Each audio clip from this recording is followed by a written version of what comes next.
So, Julie, let's jump around a bit.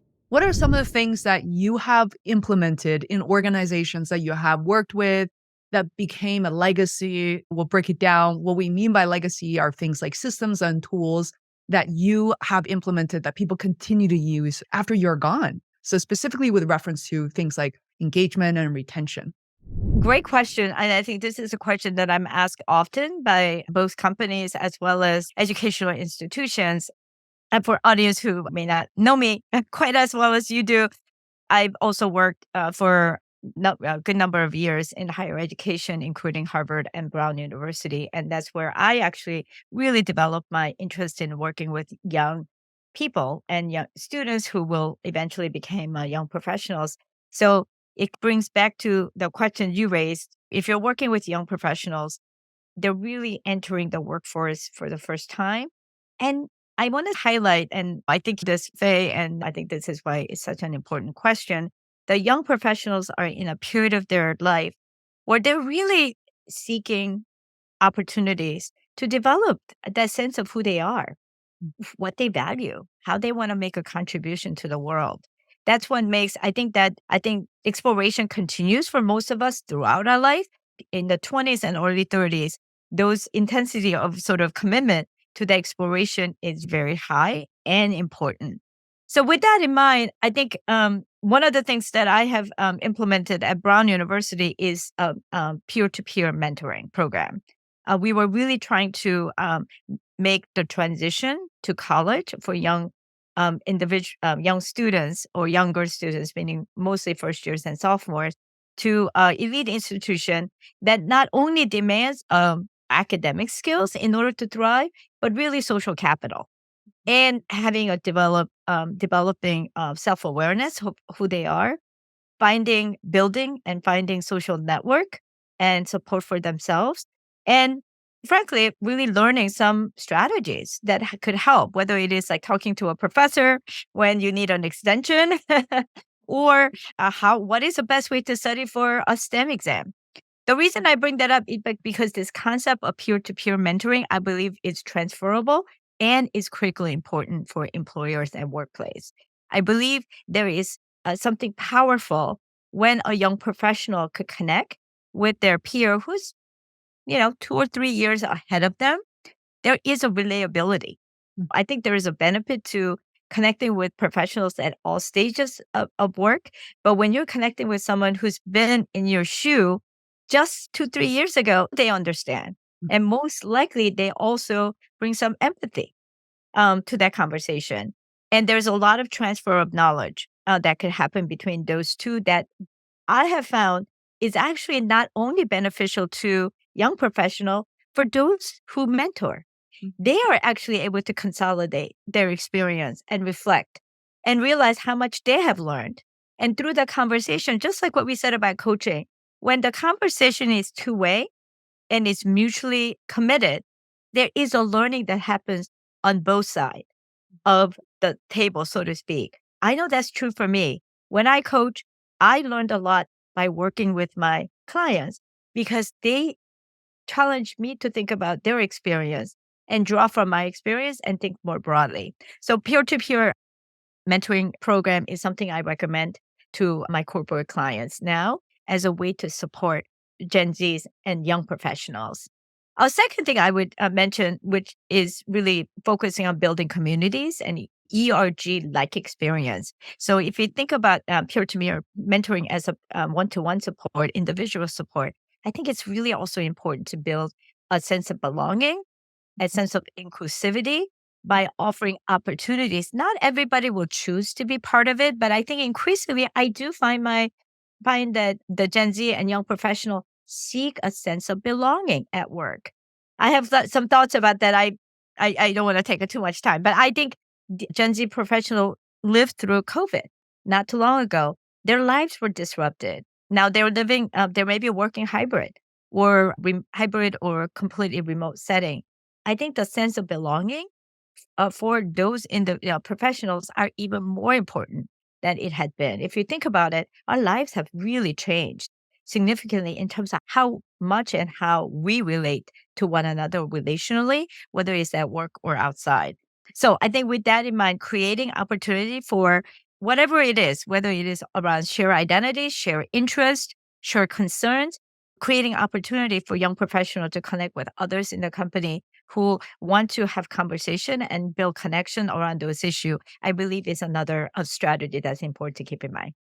Absolutely. You already answered one of the questions that we had planned for later on, but absolutely, that seems really important. And I think what you have provided for these companies who are developing these coaching apps is something absolutely important to note and to pay attention to. I think as a strategy, also as features to consider. With that said, you were already leaning into this, but we have a follow up question related to communication styles and preferences. So, how do you effectively engage Gen Z in wellness programs, considering that their unique communication preferences and styles and digital savviness? We're also interested in your preferences when it comes to what corporations do versus what managers do, individually, collectively, if you could comment on that. Absolutely. That's a great question, Faye, because programs are only good as people use it. Mhm. There is great programs that is developed. There's a lot of resource dedicated to it. But unless you make it compelling enough for professionals to use it, the benefits will not be experienced. So I think the communication comes down to there, I think, few different ways that we could really promote utilization as well as to enhance the effectiveness of these professional support avenues, whether it's individual or on a group level. The first that thing that come to my mind and is something that I think about quite often nowadays is importance of um, managers and leaders to really see young professionals as human beings before they see them as professionals. There's quite a bit of research that have shown that up to 70% of Gen Zs want their managers to care about them, their personal development as well as their professional development. I think that's an incredible statistic that reveals what Gen Z's value. I think that is a departure from people in their 40s and older Mhm. because we didn't have that expectation from our managers. I know I didn't. I saw them as someone whose job was to teach me how to do work and for me to report to. I didn't necessarily have that expectation or hope that my managers will know me as an individual and as a person beyond my job. Second thing I would mention that I think informs this exchange is importance of empathy. Gen Z, when asked, what qualities do you want in a manager? Number one answer is empathy, then transparency. So I think keeping those kind of two concepts in mind, I think it's incredibly important for managers and organizations to communicate and hopefully a genuine and authentic commitment to their young professionals' mental health and their wellness. And really check, in some ways, to check how important is this for our company? Do we truly care about the wellness and the mental health? Because I think really assessing and determining exactly how important it is and why will often drive, I think, the resources and attention. Back when in the height of the COVID, number of companies actually gave a full week off during the 4th of July week. And that signaled a very powerful message to say you're getting paid or you're getting an extra week of time off. That's like an example.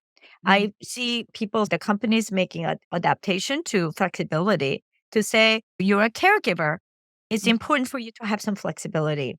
So I think really thinking about how do we really care about young professionals and professionals generally, and how does that translate into sort of a tangible Mhm. uh, ways that they could feel there is an impact in their life. I think that's really important for companies to think about. One, do we truly care and how do we communicate that empathy and commitment? And the two is how do we offer benefits and offerings that truly make an impact on their day to day life and experience. For some caregivers and working professionals who are parents, like having some flexibility in the afternoon when it's a pickup time, like those things make a huge difference, not only in their sense of being known and supported, but in their productivity and retention. When they feel the company is committed to helping me balance my life, often they become more engaged and become more likely to stay at the company longer. So it really is to a mutual benefit. Absolutely. And I'm so glad you brought up caregiving because I was really surprised after working with a dear friend of mine on mentalhealth.com. I didn't realize in the workforce in the US alone, there's something like 50 million caregivers in any forms of caregiving, including parents, but also sick relatives, children. For me, I realized that when I was caring for my dad, I was in my early 20s. I was 24 to 26, and I realized it was no longer a job or something that's expected of someone in their 40s and 50s. I actually felt really alone in that regard. Thanks so much for watching. I hope you find it helpful. We'll soon be back with our next podcast. In the meantime, please share this episode with your friends and colleagues.